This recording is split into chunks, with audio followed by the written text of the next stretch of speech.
सेवा में महामहिम राष्ट्रपति महोदय, भारत द्वारा जिला अधिकारी प्रयागराज। विषय: टेलीकॉम कंपनी द्वारा रिचार्ज की पूरी राशि लेकर केवल 28 दिन की सेवा देने के विरुद्ध ज्ञापन।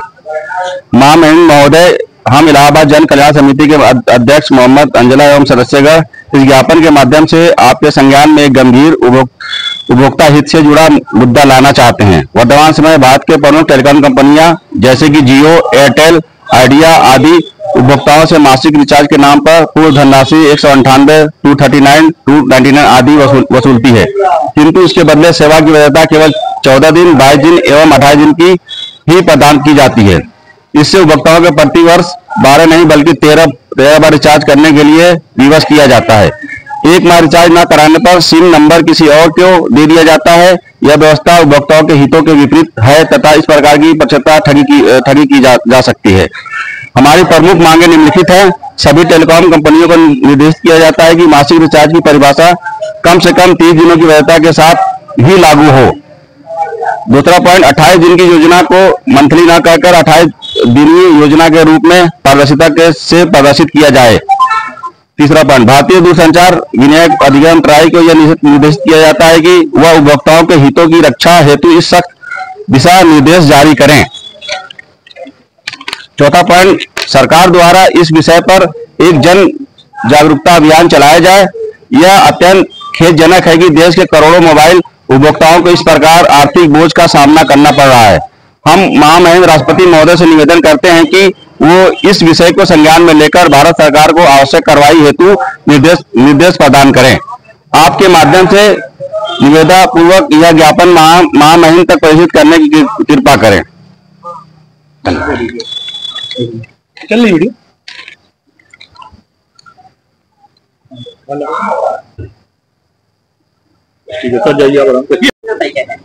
हमारा नाम जफर अली है। मैं हाई कोर्ट में पेटिशनर वकील हूँ मैं, और मैं इस साल का गवर्नर पद का प्रत्याशी हूँ मैं 2025 का जो है। सर, हम ये जानना चाहते हैं कि आज आप लोगों ने जो ज्ञापन दिया तो इसका ज्ञापन का क्या मकसद है? ज्ञापन का जो मेन मकसद है कि जिस तरीके से टेलीकॉम कंपनियां शोषण कर रही है जो है, जैसे पहले क्या होता था कि आपका 30 दिन का वैलिडिटी होता था, लेकिन इस समय जो हालात देख रहे हैं 28 दिन के अंदर ही है इनकमिंग आउटगोइंग दोनों बंद हो जाते हैं।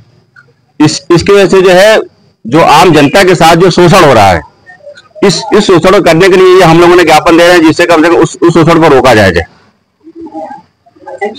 कि आप लोगों ने जो ज्ञापन दिया टेलीकॉम सेक्टर के लिए, तो सच्चाई है कि जो 12 महीने का जो साल होता है वो 13 महीना हो गया। लेकिन सर, इसमें कंज्यूमर को जो है एक और तकलीफ आ रही है, जो कि इनकमिंग का जो होता था कि नॉर्मल यूज करने वाला ज्यादा कॉल नहीं करता है, तो वो 100 रुपया 50 रुपया का रिचार्ज कर लेता था, उसका चलता था। लेकिन अभी जरूरी हो गया कि पूरा महीने का रिचार्ज करें। सर, इस पर क्या करें? हाँ, इस पर बिल्कुल सही कहा आपने। जिस तरीके से हमने ज्ञापन दिया, इसमें जो पहले क्या होता था कि उसमें एक बार रिचार्ज करके छोड़ दिया, आपका इनकमिंग हमेशा आता रहता था। घर पे क्या होता था, जो आम नागरिक वो अपना रिचार्ज कर छोड़ देता था, जिससे इनकमिंग आने की सुविधा हुई। लेकिन जब से ये सिस्टम बदल गया है, इस सिस्टम को देखते हुआ क्या है कि जहाँ 28 दिन का जहाँ 29 हुआ, इनकमिंग आउटगोइंग दोनों बंद हो जा रहा है, जिससे आम जनता आम मानस को इसमें बहुत ही कष्ट का सामना करना पड़ रहा है।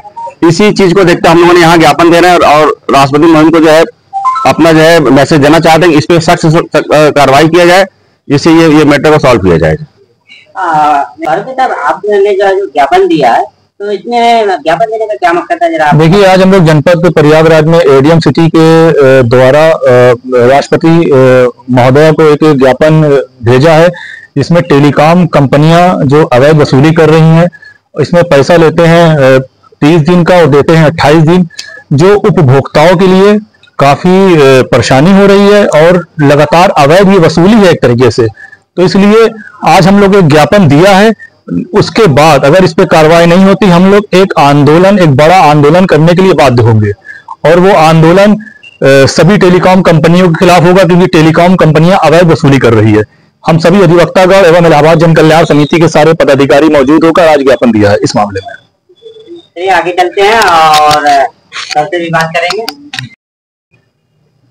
वकील साहब, आप लोगों ने जो ज्ञापन दिया, तो इसमें जो आप लोगों की मांगी है कि 12 महीने के बजाय 13 महीना हो गया, तो इस पर और सरकार मतलब कंपनियां जो वसूली कर रही है, इस पर आपका क्या कहना है?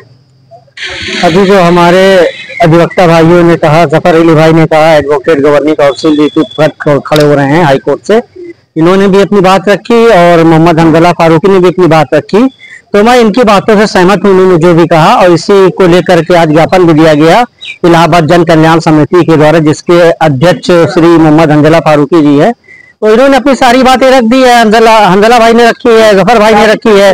तो आगे हमारा कहना कुछ उचित नहीं है, क्योंकि जो इन्होंने कह दिया उसी पर हम भी अग्री हैं, राजी हैं। जो कि पहले होता ये था, जिस वक्त सिम दी जाती थी, किसी भी कंपनी की जब सिम मिलती थी तो उसमें ये होता लाइफ टाइम इनकम मिलेगी। अब ये लाइफ टाइम को हटा करके 28 दिन, 30 दिन, 32 दिन क्या क्या ये सब कर रही है, गलत है। एक निर्धारित चीज रख के, जिससे कि ना ही आम जनता की जेब कटे, ना ही आम जनता को इसको इस्तेमाल करने में कोई नुकसान हो। हर कोई आर्थिक स्थिति से मजबूत नहीं है। सही बात है। जफर भाई, हम आपके पास दोबारा आएंगे। हम आपसे ये जानना चाहेंगे कि जैसे कंज्यूमर जो नंबर चलाते हैं और रिचार्ज न करने की वजह से नंबर बंद हो जाता है और फिर कुछ दिन बाद वो किसी और का लौट के जाता है, लेकिन उसका होता क्या है कि कोई सीनियर सिटीजन है, पेंशन उसमें आ रही है और नंबर बंद हो गया और वो नंबर कहीं और चला गया, तो इसमें बहुत ज्यादा घालमेल होने की भी आशंका है। इस पर क्या कहेंगे आप? नहीं, इसमें तो घालमेल हो ही रहा है। मैंने कहानी का वो नंबर बैंक अकाउंट में अटैच है, पासपोर्ट में अटैच है या आधार में अटैच है, तो उसमें हो क्या है, उसमें जो है काफी जो है दिक्कतों का सामना करना पड़ रहा है। नंबर अगर बैंक पे अटैच है, मान चला उनका पूरा अकाउंट लिंक है और वो अकाउंट लिंक होने की वजह से नंबर किसी और को जब ट्रांसफर हो जाता है तो उससे जो है आम जनता को बहुत ही ज्यादा कष्ट का सामना करना पड़ता है।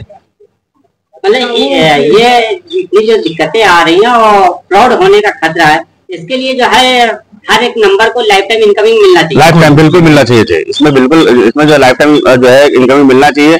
जैसे आप